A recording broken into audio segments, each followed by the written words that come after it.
Assalamualaikum warahmatullahi wabarakatuh. Saudara-saudara Vinsa Demarunsan sedang menyaksikan channel siaran lagu Post Group bersama saya M. Saripudin Basya Esikom. Saat ini kami berada di PPKAD Kabupaten Ogan Ilir bersama Bapak Salahuddin, Kepala PPKAD Kabupaten Ogan Ilir. Kita ingin mendengar bagaimana efisiensi anggaran tentang pengelolaan keuangan di PPKAD ini. Sekarang kita tanyakan dengan Pak Salahuddin. Assalamualaikum Pak Salahuddin. Waalaikumsalam. Sehat Pak? Sehat, ya. Alhamdulillah. Sudah berapa kali janji karena kita menunggu waktu yang luang, tidak terganggu, sehingga sekarang baru kita mulai. Pak Salahuddin, mungkin Pak Salahuddin bisa ceritakan bagaimana efisiensi anggaran terhadap PPKAD.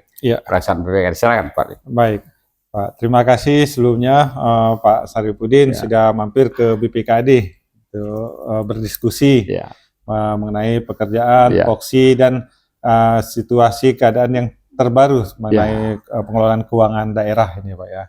Memang untuk Kabupaten Ogan Ilir sendiri ini di tahun 2026 ini mengalami pengurangan dana transfer daerah sebesar 291 miliar rupiah. Wah, banyak juga. Jadi, ya. Berapa persen itu dari jumlah? 28,8%.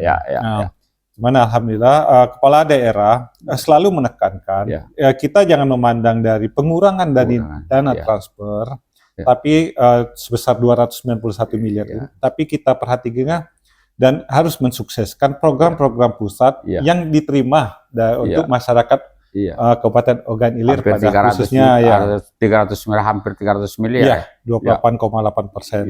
Jadi dengan apa yang dipotong dan transfer dari pusat itu, sebenarnya Kabupaten Ogan Ilir mendapatkan banyak sekali program-program pusat seperti sekolah rakyat, Pak. Sekolah rakyat di mana Kabupaten Ogan Ilir ini menjadi salah satu dari 3 kabupaten kota yang mendapatkan sekolah rakyat itu. Itu anggarannya dari APBD juga ya? Dari APBN. Iya, itu sudah dilaksanakan pembangunannya. Pemerintah Kabupaten Ogan Ilir menghibahkan tanah sebesar 10 hektar, Pak. Itu di bawah Kementerian Sosial, dibangun menggunakan dana APBN sebesar 250 miliar, Pak. Tanah itu juga ya Pemda Ogan Ilir beli ya? Apa ada hibah dari masyarakat? Itu diperoleh waktu kita masih bergabung di OKI, Pak. Waktu bergabung di OKI. Jadi pencatatan sertifikat atas nama pemerintah Kabupaten Ogan Ilir kita hibahkan ke Kementerian Sosial dan dibangunkanlah sekolah rakyat itu. Pemda Ogan Ilir. Sekarang sudah berapa persen? Di 30%, Pak. 30%. Masih 70 lagi. Kita harapkan pembangunan bisa selesai di tahun ini. Tahun depan sudah bisa menerima. Informasi yang kami dapat bahwa setiap tahunnya akan menerima 1.000 siswa. 1.000 siswa diasramakan, diberikan pendidikan dan segala fasilitas dengan anggaran 250 miliar itu cukup besar, Pak. Intinya sebenarnya pemerintah membuat sekolah rakyat itu untuk apa itu, Pak? Kalau kita lihat program dari Pak Presiden ini, memang ada dia ingin agar sumber daya manusia di Indonesia ini, dalam hal ini di Ogan Ilir, bagian dari itu, agar dapat menciptakan menghasilkan sumber daya yang unggul. Maka dari program dari Pak Presiden itu ada MBG, Pak ya. Jadi memang gizi anak-anak kita ini memang dijaga makanannya. Jadi ada hubungan dengan MBG ya? Betul. Jadi sekarang kelihatannya sinerginya seperti apa itu sekarang? Jadi kalau perencanaan ke depan mungkin kalau sekarang lagi dibangunkan sekolah. Bagaimana ini polanya kira-kira? Polanya mungkin yang berkompeten ini mungkin dinas sosial nanti mungkin bisa diskusi lebih detail di sana. Bukan Dignas. Kolaborasi juga dari kurikulumnya Dignas, tapi dia di bawah Kementerian Sosial, Pak. Jadi kalau informasi yang kami terima bahwa sekolah rakyat ini untuk masyarakat yang tidak mampu, Pak. Jadi jangan sampai anak-anak kita yang ada kendala ekonomi atau pola asuh yang salah bisa mengenyam pendidikan, mendapatkan fasilitas yang sama. Kita harapkan juga dengan sekolah rakyat ini akan muncul cikal bakal sekolah-sekolah unggulan lainnya, Pak. Artinya pengentasan kemiskinan di bidang pendidikan ya. Iya. Ya. Jadi makanya dari anak-anak mungkin untuk beberapa persen sekolah-sekolah yang di Kota Palembang atau yang tingkat gizi pemenuhan gizi anak-anak cukup baik mungkin tidak terlalu terdampak. Tapi untuk anak-anak kita yang di daerah pinggiran terluar itu kan Pak mendapatkan gizi yang baik kan mungkin kita itu investasi jangka panjang untuk anak-anak didik kita, Pak. Mungkin agak sedikit di masyarakat Ogan Ilir berapa persen itu yang terdampak kemiskinan itu? Kalau itu kita nggak sampai situ. Sampai situ ya. Maksudnya itu mungkin dari Dinas Pendidikan sama Sosial mungkin ada angka yang lebih detail dan rigid. Terus pengklasifikasian penerimaan siswa itu apa aja sih? Tapi intinya untuk mengatasi kemiskinan tentang anak-anak yang putus sekolah. Betul, Pak. Itu saya kira intinya. Juga kalau kita lihat lagi program dari Pak Presiden kita bahwa dengan cetak sawah diharapkan ada pergerakan ekonomi di sana, Pak, dengan sekian ribu hektarnya tadi. Ya, artinya nanti ada semacam bisnisnya juga itu ya. Ya, maksudnya untuk menghidupi sekolah itu. Sampai detailnya tuh belum sampai ke situ. Nanti pembiayaannya dari kementerian langsung itu, Pak. Iya. Tapi kan ada persiapan lahan untuk perkebunan segala macam itu. Kalau cetak sawah itu sendiri untuk program terpisah dari Presiden. Terpisah ya. Jadi di situ Pak Bupati selalu menekankan kami, jangan kita melihat potongan dana transfer dari pusat, tapi kita lihat manfaat yang kita terima juga, Pak. Seperti Koperasi Merah Putih, kan diharapkan basis dari kebutuhan dasar masyarakat ini, dalam hal ini Kabupaten Ogan Ilir bisa terpenuhi, ekonomi bisa bergerak. Jadi artinya pemangkasan anggaran juga terkait dengan program-program baru ya, seperti koperasi segala macam itu. Lantas untuk ada persentase pembagian ini mungkin tidak terganggu program-program yang lain. Tetap dalam penyusunan APBD, tetap ada persentase yang harus tetap kita jaga, Pak. Jadi untuk belanja pegawainya, penggajiannya, untuk sektor pendidikannya, kesehatannya. Nah itu tetap kita mengikuti acuan-acuan dari pemerintah pusat, seperti apa petunjuk teknis dalam penyusunan APBD sendiri. Tinggal bagaimana kami di Kabupaten Ogan Ilir ini menyusun, Pak, istilah itu untuk kegiatan-kegiatannya yang menurut kita dan arahan dari kepala daerah belum menurut skala prioritas, seperti kita rapatnya tidak perlu, perjalanan dinas yang tidak perlu itu bisa lebih diefisienkan. Kelihatannya sudah berjalan itu ya. Sudah, Pak, terus kita. Walaupun masih ada juga yang dinas-dinas mengadakan perjalanan-perjalanan dinas, tapi itu sangat penting mungkin sehingga mereka tidak bisa menghindar dari itu, tetap harus pergi misalnya perjalanan dinas kan itu. Selain dari itu, sebenarnya anggaran untuk PPKAD itu seperti apa?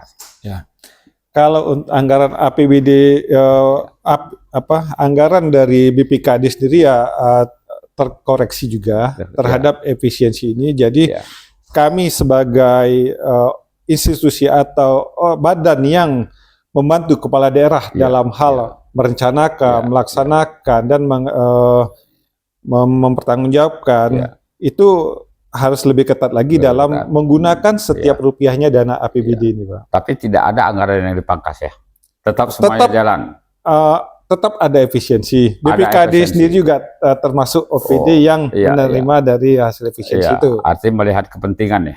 Betul, Pak. Seperti kan perjalanan dinas, kita lihat kalau undangan itu memungkinkan untuk dilakukan secara daring, online, jadi kita lihat daring, tidak perlu kita ke Jakarta atau ke kota lainnya. Efisiensinya di situ juga ya. Betul, Pak. Kalau selama ini datang langsung mungkin daring. Itu sudah membantu artinya. Sudah membantu. Memang kita dalam hal ini juga diuntungkan juga, Pak, dengan adanya COVID tadi. Kita pemerintah daerah akhirnya familiar, Pak, terhadap istilah rapat menggunakan dari bisa memilih dana ya. Jauh, Pak, jauh. Artinya ada semacam keuntungan juga walaupun COVID namanya. Betul, kita coba ambil hikmahnya di situ ya, Pak. Anggaran kita itu berapa jumlah anggaran kita itu sebenarnya untuk APBD? Untuk APBD 2026 sendiri, Iya. pemerintah Kabupaten Ogan Ilir APBD 1.018 miliar rupiah. Kalau sebelumnya? 1,8 triliun. Iya. Artinya tidak seberapa aja selisihnya. Ya, lumayan. Tadi seperti saya sampaikan pengurangan dari pusat, tapi dibandingkan dengan manfaat yang kita terima sebenarnya lebih dari itu. Iya. Azas manfaatnya yang kita terima itu harus kita pahami. Iya. Percuma juga banyak tapi azas manfaat tidak diperhitungkan. Kita lihat program Pak Presiden ini sangat menyentuh lagi ke masyarakat ya Pak ya. Ya, saya kira program Presiden itu sangat membantu masyarakat juga. Maka dengan itu mungkin azas manfaatnya sangat besar. Betul. Nah, maka anggaran yang kata Pak Bupati kita tidak perlu melihat angka pemangkasan, tapi kita lihat azas manfaat. Betul Pak. Ya. Selain dari itu bagaimana perjalanan azas manfaat MBG kita di Ogan Ilir? MBG ini memang pemerintah kabupaten menjadi salah satu satgasnya Pak. Tetap pengelolaan di bawah Badan Gizi Nasional, kemudian ada SPPG, pengawasannya kita sebagai bagian dari itu ikut mengawasi kalau ada keluhan ataupun itu tetap harus direspon Pak, atau ada sekolah yang belum mendapat itu yang kita aktif berperan juga untuk mengingatkan. Artinya tetap efisiensi tapi ada semacam pengecualian ya. Betul. Yang sangat-sangat penting mungkin tidak bisa dipangkas misalnya. Kalau untuk MBG sendiri itu dana tidak lewat APBD Pak. Oh iya. Langsung dari pusat. Dana pusat kan. Iya. Kalau APBD ini bagaimana dengan ada efisiensi keuangan untuk pelaksanaan APBD kita, pelaksanaan pembangunan?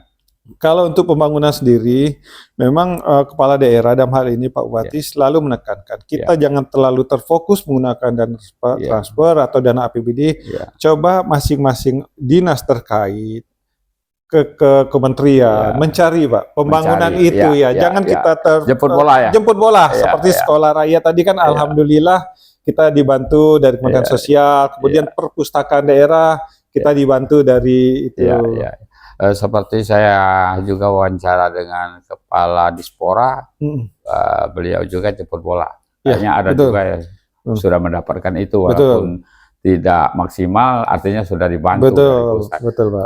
Kalau kita bagaimana?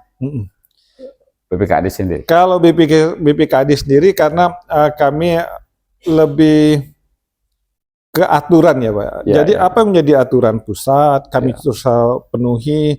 Kami berusaha menyajikan laporan yang transparan, tepat waktu. Kami harapkan kita dapat reward dari Kementerian Keuangan. Seperti beberapa tahun kemarin kami mendapat dana insentif daerah karena pengelolaan keuangan.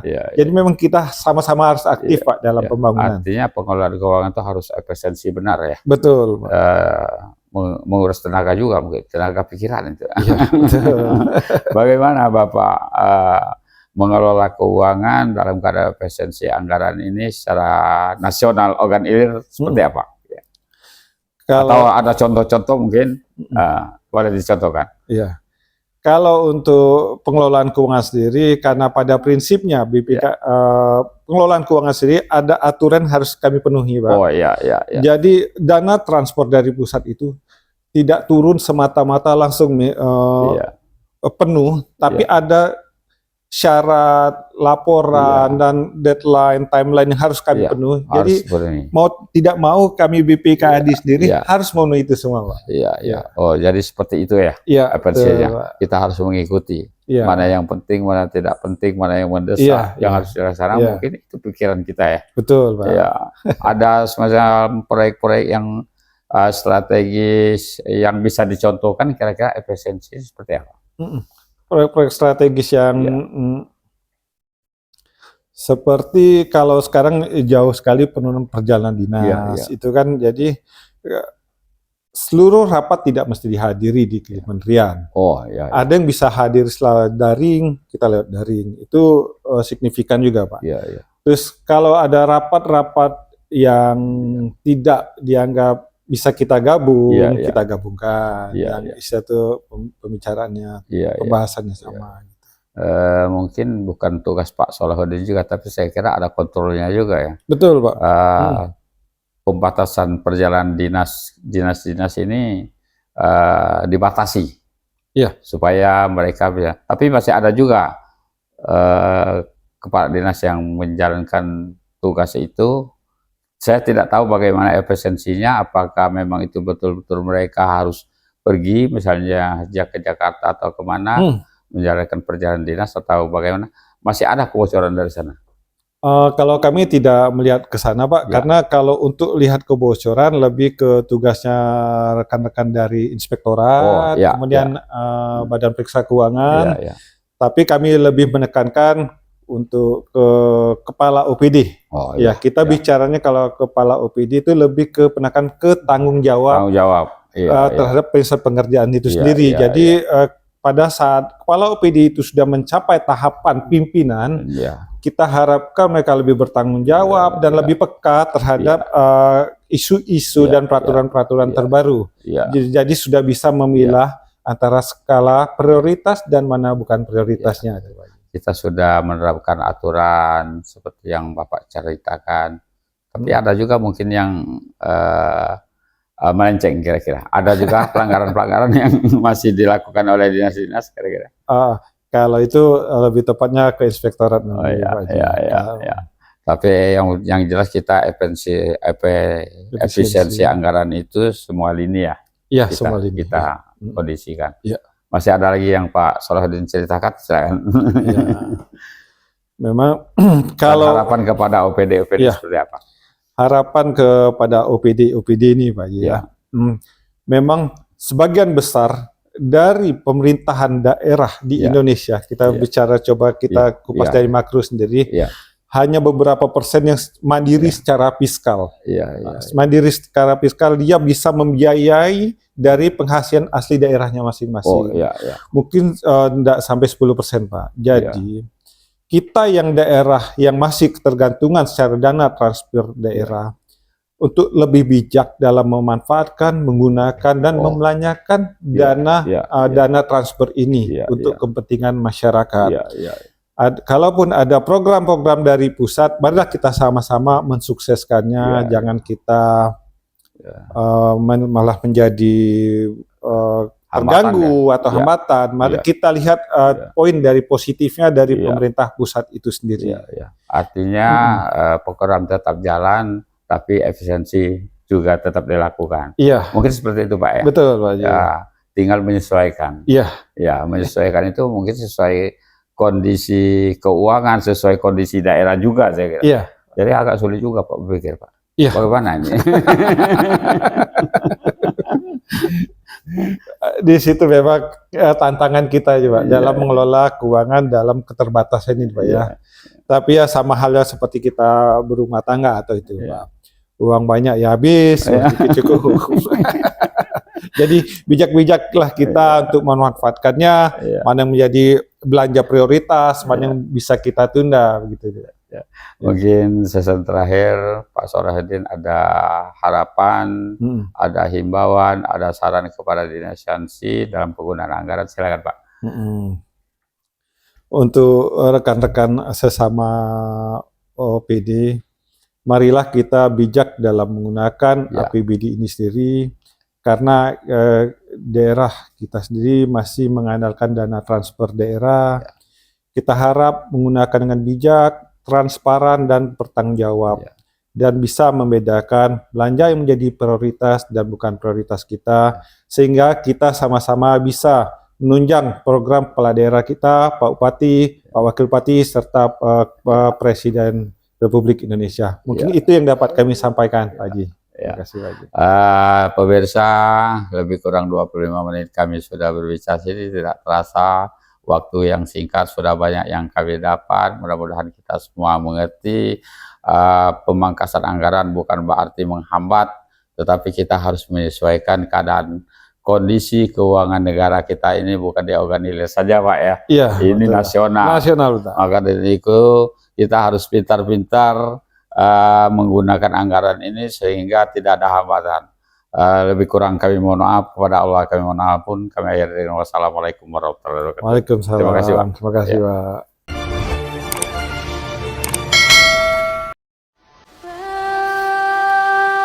Bagimu negeri